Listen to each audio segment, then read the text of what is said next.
মুসলমান ভাইদের সালাম, হিন্দু ভাইদের নমস্কার। দাদা ভাই, আমি একটা মলম নিয়ে এসেছি। অনেকের আছে মুখে গন্ধ আছে দাদা ভাই, গন্ধের কারণে বউ কাছে আসে না, বাচ্চা কোলে উঠে না। আপনি মোবাইলের কথা বলেন, এক পাশে গন্ধ ছুটে যায় অন্য পাশে।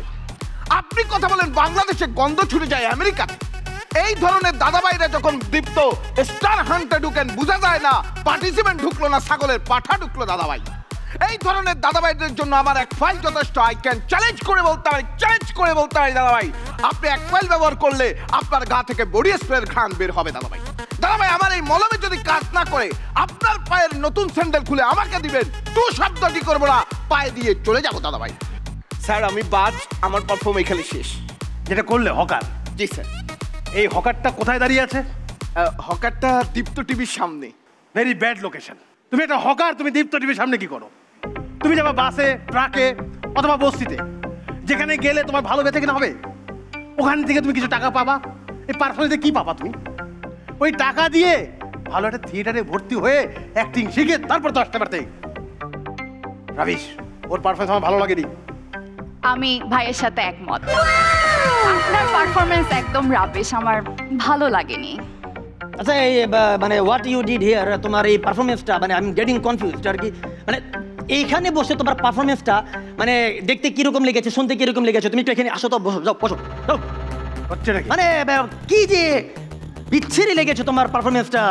এই তুমি এখানে কি করছো? তুমি কে? স্যার আপনি তো বললেন আমি পারফর্মার। তুমি পারফর্মার হয়ে জাজেস চেয়ারে কেন? যাও যাও, এখানে বসো। What is this? কনফিউজ করে দিচ্ছে আমাকে। হ্যাঁ, পারফরমেন্স শুরু করো। স্যার আমার পারফর্ম তো শেষ।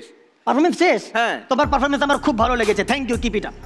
আমি রিহা ভাইয়ের সাথেও একমত, পারফরমেন্স কিপ ইট আপ, অনেক ভালো। আচ্ছা আপনি একটা কথা বলেন আমারে, আপনি একবার উনার সাথেও একমত, ইনার সাথেও একমত, একটা মানুষ দুইজনের সাথে কেমনে একমত হয়? আমি আপনার সাথেও একমত। কবি কথাবার্তা। আপনাদের তো ঘাপলা আছে দেখতাছি। আপনারা তো কোনোভাবে স্টার হান্টের বিচারক মনে হইতেছে না, আপনার মনে হয় নকল। কারণ স্টার হান্টের যারা বিচারক তারা কনস্ট্রাকটিভ ওয়েতে এবং পজিটিভলি কমেন্ট করে। এইখানে হুদাই আপনারা কারা একটু বলেন তো আমাকে, বলেন, কথা বলেন। হ্যাঁ বারেক ভাই, আমরা মনে হয় ধরা খেয়ে গেছি। উনি বুঝে গেছে যে আমরা আসল জাজ না, আসল জাজ আসলে সামনে। আমি ভাবলাম আপনারা এর সাথে ডিল করেন, চলো। আমি আগেই বলছিলাম থিয়েটার না করে এখানে আসাই উচিত না। থিয়েটার করে আসলে আজকে কি বুঝতে পারতো আমি বারে গেলাম না তারা গেলাম? আগে থিয়েটার করতে হবে, তারপরে এখানে আসবো আমি। ধরা যেহেতু খায়া গেছে তাই বলে কি রাতের খাবারটা দিবে না? এই শান্ত, আমার পাস্তা কোথায়? শান্ত। নকল বিচারকরা ধরা পড়ে গেছে, এদের কি পরিণতি হবে আসল বিচারকরা ঠিক করবে। Thank you. Deepto star hunt সম্পূর্ণ পর্ব দেখতে ভিজিট করুন youtube/দীপ্ত টিভি।